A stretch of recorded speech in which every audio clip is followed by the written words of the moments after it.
Was there a problem? The seamstress should have gone over how to dress yourself. You are allowed to ask the staff for help. That is what they're there for. The bulk is necessary for your training. As you become more adept with your magic, the easier it will be to maneuver through harsher conditions. It will feel much less bulky if you can naturally lift the weight using the wind, but until then, there will be some discomfort. Well, I wouldn't be so cruel as to put you through needless discomfort. The weight has a purpose. Having you pass out in the heat does not. So, any training clothes you wear will have to be infused with ice magic from now on. I need you to pay attention during your lessons. The sandstorms do not quell themselves, and one more day with fewer hands to hold them back affects the well-being of the entire kingdom. So it is important that you are provided with the optimal setting for learning. Yes, know that we have everything you need to be successful. Here is your first lesson for today. You have resources available to you to make sure you are prepared on time. Use them. Will there be any issues tomorrow then? Excellent. There is nothing to feel guilt over. This is a learning experience just like any other. But know that I expect for any mistakes to be taken care of so that we don't see them happen again. Now, for your daily lessons. Come this way.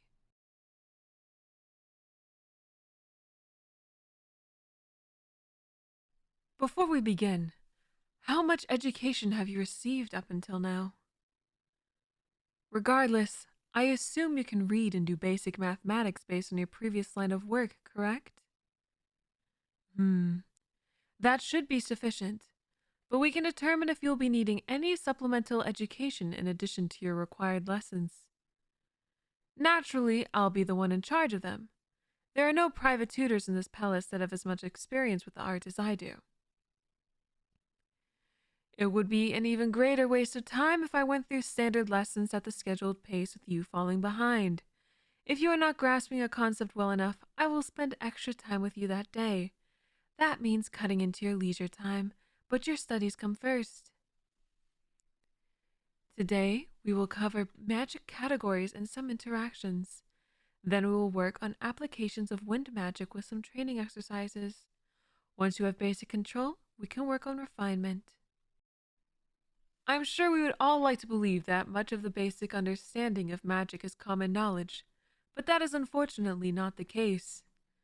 There is a reason why the palace is in a constant state of hiring. Competence can be quite hard to come by. It's why I've decided to take matters into my own hands.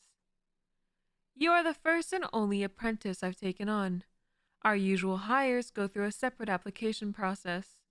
The position is competitive and typically requires certification through the Royal Academy.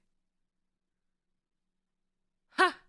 His Majesty the King would sooner commit to a life of celibacy than hand a single prize student of the Academy over to me. Better to ruin the future prospects of a commoner than to waste the coffers of nobility. Nobles want esteemed tutors who have made a name for themselves for their brats. Those who do have a good reputation are those endorsed by His Majesty. And when you don't exist to him, you don't exist to nobility. Some things could go without being acknowledged, but when His Majesty wishes to bring your attention to something, it will be paraded in front of you whether you like it or not. And he will make it very clear that it is reserved only for him. Unfortunately for him, I take zero interest in those whose entire existence revolves around acting as decor until they're needed to warm a bed for a few hours. Honestly, the gift of wind magic is wasted on them. More chances at having wind mages added to the family, or at least that's the excuse he likes to give. Keep your eyes straight ahead. There's no point in indulging His Majesty's fragile ego. Maybe knowing those 5 or so loose threads they call robes have been drenched in more than sweat will make them less appealing to you. Be grateful that your robes actually function as clothing should. Any ideas of wearing anything remotely similar should be left to your imagination. You're not meant to be gawked at. Take this as your second lesson then. Learn to look away every time we pass through to get to the study. It won't be for long. The room is close by. After you. one less distraction. Alright, first let's go over the magic categories. How familiar are you with them? Yes, elemental magic is the most basic of magic categories, hence its commonality. Wind is one of several that exist, and it is vital for protecting the kingdom from sandstorms.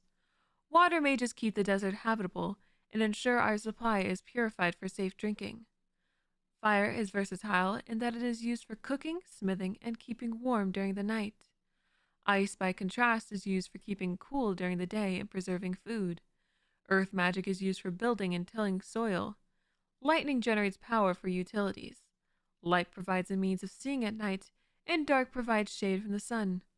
All elements serve a purpose and act as the foundation for civilization. There are two other categories of magic that are much less commonly seen, but are nonetheless important in the development of a society. The first is natural magic, which harnesses the power of the natural order. Animal mages are the primary hunter-gatherers. Only the best are able to provide high-quality meat to the palace. Time can be slowed or accelerated to extend a person's lifespan by ways of buying time for medical help to arrive, or speeding up the process of wound healing. Space makes travel easier by creating connecting warp points, and cultivation can be used in conjunction with the elements to grow crops. Lastly, the most rare magic category is creation, which takes nature's gifts and transforms them. They are what elevate a society to its greatest potential. While music can be played or sung by anyone, the gift of music magic can allow the bearer to control the mind. It can be used to rally those around you or make others do your bidding.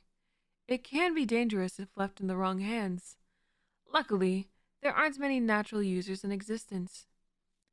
Machine magic is what provides us with our utilities. While we still need lightning for power, machine magic provides the basis for technological advances. But unfortunately, due to its rarity, much of what we can accomplish with technology is still in its infancy. We only have 2 in our service at the moment, so progress has been fairly slow. And apothecary magic is the basis for medical care. They produce medicine much faster than an average medical practitioner, which is why many medical students will opt to learn apothecary magic during their studies at the Royal Academy. You are at a greater disadvantage without it, and competition for positions within hospitals can be fierce. So you either need to be born with a gift, or dedicate your time to developing a second magic. Any questions before I move on? I'll answer that with a question of my own. Why haven't you learned a second magic? Exactly. If it were so simple, all magic would be commonplace. It can take years to develop the skills to use magic that we are not naturally gifted with. It is much easier to use what we have and work around our limitations. Tell that to someone who would rather spend their days in a workshop developing products that would make them enough money to set them up for life than go out socializing. Those who have wealth often have fewer children than those who do not. When you have the resources you need to live, you have fewer incentives to want more children. If you knew they'd live to adulthood, would you want so many? Well, that's something to think about in the future. But for now, you are here to study. I don't expect you to learn a second magic. Our only focus is on honing your natural affinity for wind. If you wish to develop a new magic, do so in your free time, though I wouldn't recommend it until you've mastered wind. It's best to avoid any extra strain. Mastering one magic can take quite a bit of energy, and I'd rather you focus what you have on what is most important. But if you feel you can handle working on 2 at a time, I won't stop you. I personally have no need for other magic. Wind is what defines royal status. It's best to maintain that so the needs of the kingdom are met. Any other questions? Yes, any and all magic can be disordered. That is why we are careful when we go through our applicants. Every position in the palace requires proficiency in magic. If you are unable to properly use it, then tasks cannot be completed and our system falls apart. We discussed a few before, if you recall. For example, if you were born with disordered wind magic, you would have trouble breathing, and a light or dark mage may be born blind. Each magic has their own conditions associated with them if they are disordered. I suppose if a machine mage was disordered, they'd be very bad at math, but I've yet to see it for myself. Any other questions before we move on? The only thing that you will be tested on is how well you can apply your magic to a real-life situation. But knowing what magic exists helps us understand their function on their own. Once you understand how they interact, you can determine the best way to deal with any given situation. It is your job as a future protector of this kingdom to know how wind reacts with other magic. You have to be careful to not cause more harm than good. Wind can push the elements back, but it can also spread them. A lack of control can turn rain into a whirlpool, or the flame of a candle into a forest fire. But before you can test interactions, you must master wind in its purest state. We will begin with a simple wind flow and work our way up from there. Watch carefully and repeat after me.